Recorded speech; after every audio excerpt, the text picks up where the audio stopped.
Ô Samuel, bom dia. Escuta, eu sou novo, certo, nessa questão dessa filosofia X, como eu te disse, né, eu venho do sistema religioso e, assim, não é que eu acredite no que o sistema prega, tá certo? Mas tem coisas que eu não entendo e muita coisa que eu não entendo dessa questão dessa filosofia do Haeckel, como, por exemplo, a história de que Deus é o diabo. A Bíblia também diz assim, né? Como é que é essa história? Porque se a Bíblia diz que de uma mesma fonte não pode jorrar água boa e água ruim, água doce, né, e insalubre. Enfim, como é que Deus pode ser bom e mal ao mesmo tempo? Como é que ele pode ser luz e trevas se a Bíblia diz que nele não há treva nenhuma? Tá entendendo? E a que eu disse assim, né, em um vídeo, que eu não sei que vídeo foi, que Deus é todos os deuses da antiguidade, todos os falsos deuses, no caso aqueles deuses que exigiam sacrifícios humanos e tudo. Eu digo, se é o próprio Deus, não é, se é o mesmo, então Deus é um grande hipócrita e bipolar, porque para uns ele manda, né, se apresenta com outros nomes e manda oferecer sacrifícios. Aí depois para a nação de Israel se apresenta como sendo um Deus bonzinho e aí vai e manda o povo de Israel matar as nações vizinhas. É o que? Tudo isso então é um grande teatro. É isso que eu gostaria de entender. Então, a questão de Deus, em Deus não há trevas alguma. É uma pergunta. Quando escurece, quando fica de noite, o céu fica em completas trevas, que não tem nenhuma estrela no céu, toda escuridão, nublada. Deus então vai para outro lugar onde há luz, porque Deus não habita nas trevas ou não tem trevas em Deus. Deus está em todo lugar, certo? Mesmo num lugar escuro, cheio de trevas. Na verdade, por quê? Porque até as próprias trevas, para existirem, precisam de Deus. É Deus quem forma as trevas. E ele forma, ele cria até o mal. Até o mal precisou ser criado ou não existiria. Porque se o mal tivesse criado a si mesmo, ele seria outro Deus, ele seria autocriado, autocriador. Ele seria Deus de si mesmo. Então já teríamos aí dois deuses, no mínimo. Então, a verdade é que Deus criou todas as coisas e quando Deus diz que não há trevas nele, não há que Deus ele não compactua com o mal, quer dizer que a vontade dele não é essa. A vontade dele, a essência dele não é de trevas. Ele criou as trevas por um propósito. A vontade dele não é de fazer o mal, mas ele criou o mal para que o homem seja livre. Porque já pensou um homem sem o direito de escolha, um homem que só conhece o bem, que nunca pode errar, ele não é livre, ele é prisioneiro daquele que o criou, prisioneiro no bem. Então, é como uma pessoa ser prisioneira dentro de uma mansão, da mansão mais chique que existe no mundo, dentro da ilha mais linda que tiver. Ele continua sendo um prisioneiro. Então, para que haja liberdade, para que haja direito de escolha, para que o homem viva segundo a sua própria moral, segundo o seu próprio caráter, segundo a sua própria justiça, honradez, ele tem que conhecer o mal para poder rejeitá-lo. Ele não rejeita quando não tem opção. Quando não tem opção, sendo uma única opção, não há outro caminho. Mas quando tem opção, ele cabe a ele a escolha: rejeitar um e seguir pelo outro. Como só há duas opções, bem e mal, justiça e injustiça, reino e perdição, existência eterna e morte eterna, imortalidade e aniquilação. Como só há dois caminhos, ao escolher um, está automaticamente não escolhendo o outro. Ou, ao não escolher um, já está automaticamente escolhendo o outro. Então, sobre os falsos deuses, vai estar respondido em um ou dois desses livretos que eu vou lhe enviar. Mas, para antecipar, imagine a história de Jó.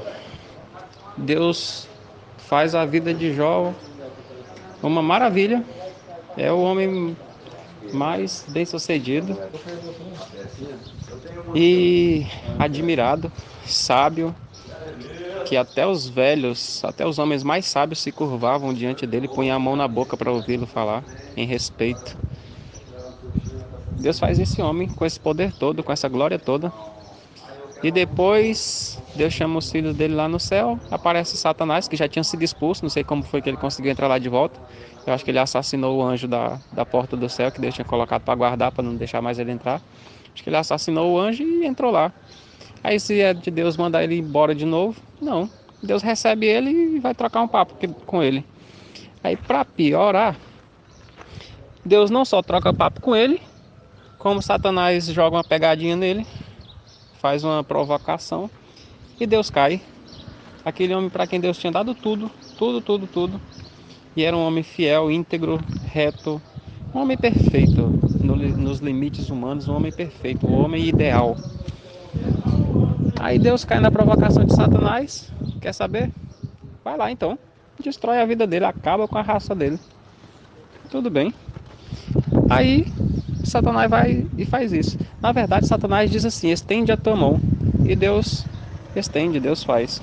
E o próprio Jó vai dizer que o Jó não atribui nada a Satanás, ele diz que foi Deus quem fez. Ele diz: Deus pesou a mão sobre mim, Deus me persegue como um leão, persegue uma presa que não pode escapar. Sabe? É essa linguagem assim, e é Deus. Então, onde é que fica o Deus que o sistema religioso conhece? Bonzinho, aquela ideia, entre aspas, de justo entre aspas, e enfim, um deusinho, sabe? Assim, um deusinho bem gostoso de se aceitar. Onde é que fica? Então, exatamente o seu questionamento é procedente, é coerente. Você está certo de questionar isso. E a resposta é simples. Depois de quebrar muita cabeça durante décadas, a gente acaba encontrando a resposta e descobre que ela é óbvia. E que a gente só não conseguiu enxergar mais tempo, que foi o meu caso mesmo, só não conseguiu enxergar mais tempo porque a gente está tão cercado de tanta mentira, a gente está tão sufocado com caminhões, com toneladas de mentiras em cima de nós, em cima da nossa consciência, que a luz está tão apagada lá no fundo que até ela subir demora. Mas a resposta simples e óbvia é o seguinte: é uma metáfora para a vida humana, para a vida de todo homem, que vive o bem, vive o mal normalmente, e que não importa quão boa seja a vida dele, ele vai sofrer o mal também. Uma hora ou outra ele vai sofrer alguma desgraça, alguma dor, alguma tragédia. E não importa quão ruim seja a vida dele também, ele vai ter alguma hora que vai sorrir. Vai ter alguma hora que ele vai ter alegria, contentamento, prazer, paz, um sentimento de que alívio. Então, é uma metáfora para a vida. Deus permite com que tudo aconteça nas nossas vidas. E como a metáfora de Jó é um exagero poético, ele pega no exagero, ele conta a história de um homem que era o ideal de qualquer homem do mundo, o ideal do melhor homem do mundo, e o abate pro horror do pior estágio de dor que um homem pode sentir. Então, é um exagero poético para dizer que a nossa vida é assim, que Deus, ele nos dá tanto bem quanto o mal. Só que Deus não nos dá diretamente. Deus não faz o bem na nossa vida. Deus não nos abençoa. E Deus também não nos amaldiçoa. Deus não faz o mal. É a vida que é assim. Ele criou a vida para ser assim. Então os deuses, na verdade, eles não mandaram sacrificar e fazer essas coisas todas religiosas que faziam em nome dele, que as culturas faziam em nome dele. Na verdade, eles elastificaram a consciência dos homens, trazendo conhecimentos, e os homens criaram todo o resto. Toda a teologia pagã foram os homens que criaram, mas não veio direto de Deus essa teologia, esses rituais, essa religiosidade. São informações que os anjos, que Deus, que os filhos de Deus implantaram nas consciências dos homens, que a partir disso surgiram essas crenças, essas ideias, essas religiões, essas adorações, por causa da necessidade humana de prestar culto a alguém transcendente, a algo transcendente, a cultuar algo transcendente à matéria. Porque a própria existência humana cabe uma resposta, anseia por uma resposta. A nossa consciência, ela busca, ela anseia, ela grita por um sentido da vida, por uma resposta para a existência. Ela grita, ela procura, ela anseia. E nessa ânsia, os homens criaram imagens para si, imagens de deuses, rituais, cultos, sacrifícios, enfim, virou essa baderna toda. Mas o Deus é o mesmo. O Deus é um só. E foi Deus quem criou essa confusão toda. Deus criou propositalmente toda essa confusão, e sabendo que o homem ia fazer essa confusão toda, para que exatamente os que fossem da verdade conseguissem se revelar da verdade, e as consciências que fossem do bem conseguissem vencer, mesmo nesse caos, mesmo nessa bagunça toda, nesse horror todo, nessa desgraça toda. Sempre alguém está vencendo, sempre, em algum lugar, sempre alguém está vencendo, em todas as culturas, em todas as nacionalidades, em todas as línguas, em todos os povos, em todas as vilas, em todas as aldeias, comunidades pequenas e grandes. Em cada família sempre tem alguém que está vencendo e que vence, que encontra a verdade, ou que, no mínimo, vive a verdade mesmo sem conhecê-la empiricamente. É isso. Deus construiu essa Babel toda e foi proposital. E as consciências do bem sempre acham uma saída e sempre vivem, sempre dão um jeito de ser transcendente ao próprio meio em que vive e ser melhor e se destacar no bem, segundo a própria consciência, no melhor que conseguem fazer, nas melhores criaturas que podem ser. Mesmo aqueles que sacrificam aos deuses, muitos deles, muitos, inúmeros, são fiéis à própria consciência e têm como verdade absoluta aquela verdade. E o Criador vê essa intenção, esse desejo, essa motivação. E onde não for encontrado o ego, ali está um desejo sincero, uma adoração sincera. E a recompensa também, verdadeira, sincera e justa, para aquele que negou o próprio ego, os próprios desejos, as próprias vontades, e fez algo em nome de Deus, que segundo ele, era o que deveria ser feito. Agora, em todas as religiões, em todos os tempos, em todas as culturas e em todos os lugares do mundo também tem pessoas que estão perdendo. E todas, absolutamente todas elas têm uma coisa em comum. Enquanto que todas as que ganham têm uma coisa em comum, mas visivelmente para nós, todas são diferentes, mas as que perdem, todas têm algo em comum que é visível: o ego, o eu, o próprio interesse, a própria vontade, a sua carne, o seu interesse em primeiro lugar. Primeiro ele, primeiro o seu benefício próprio, depois o resto. Então,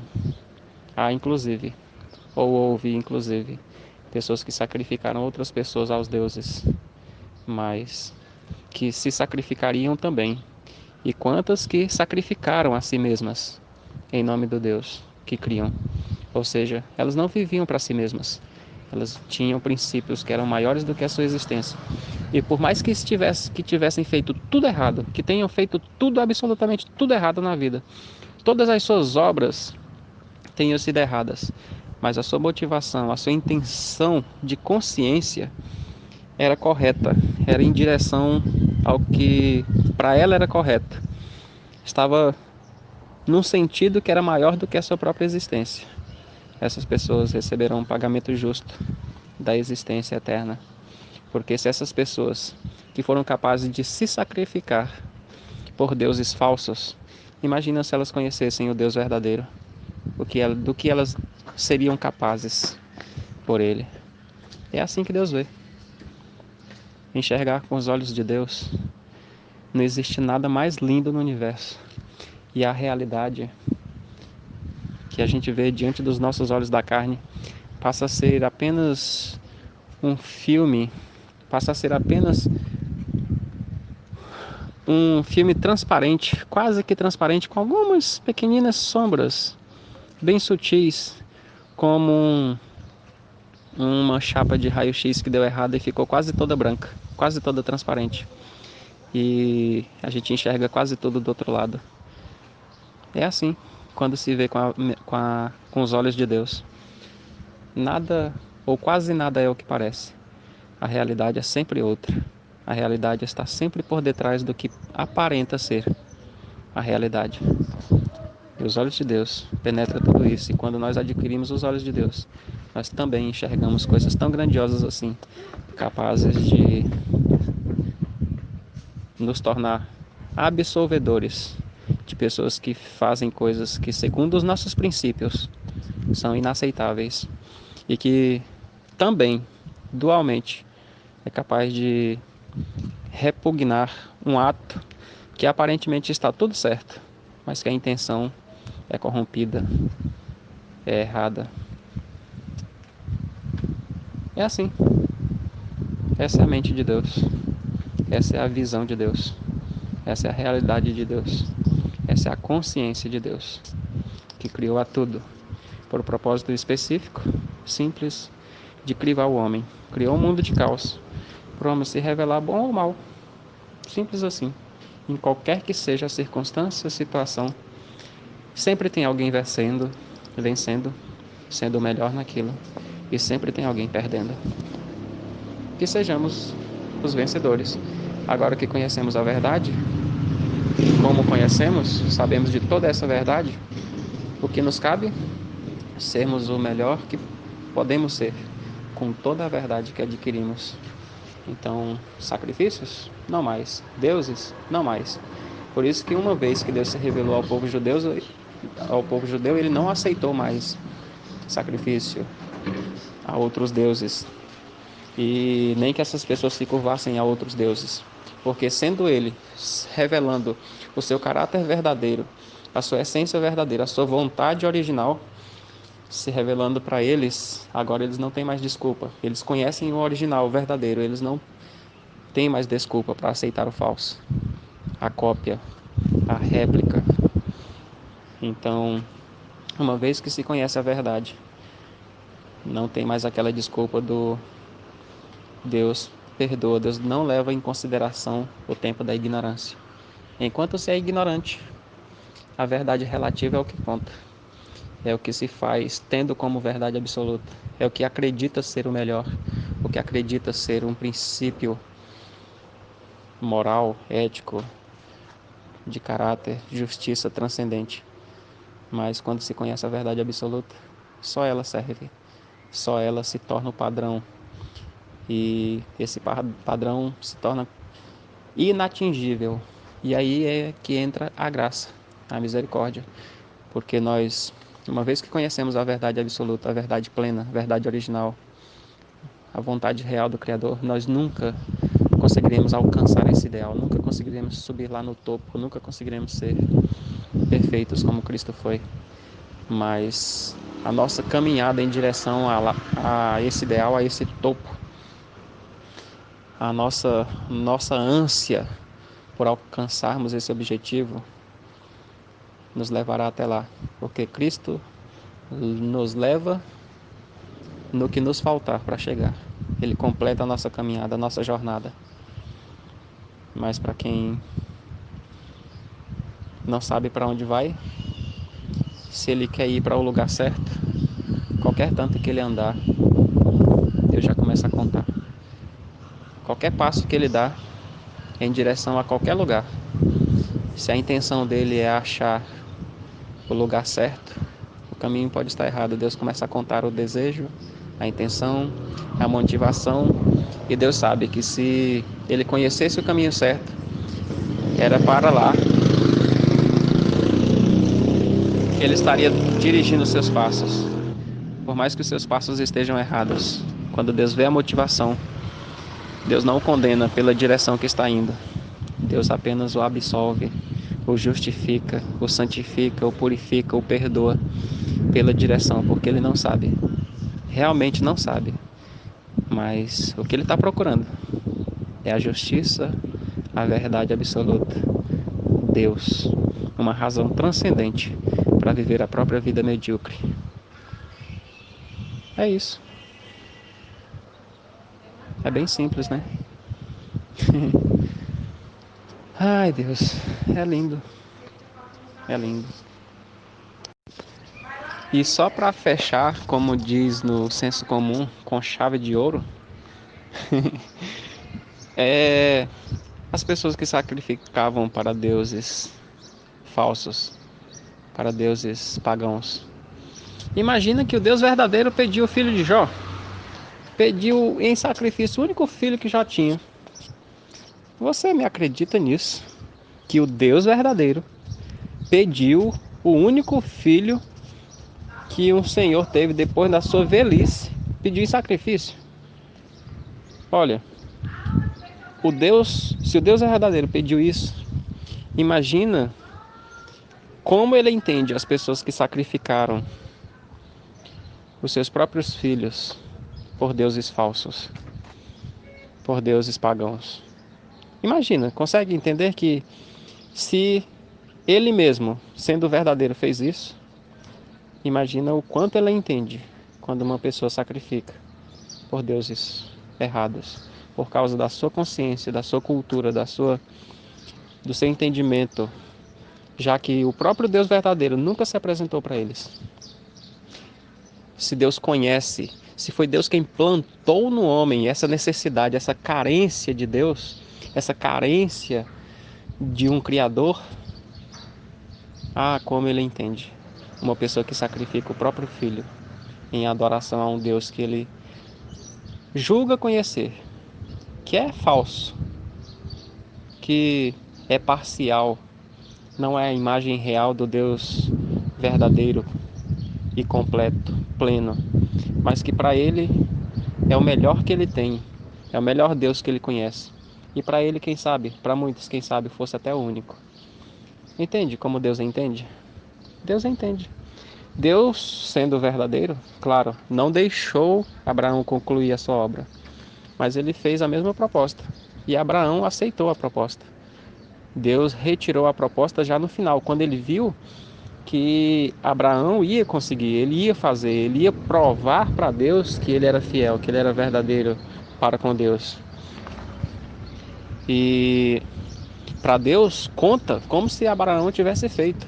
Aqui vai a mesma metáfora que Jesus usou quando disse que se um homem olha para uma mulher para desejá-la, no seu coração, para Deus, ele já adulterou com ela. Ele já fez, já cometeu o ato.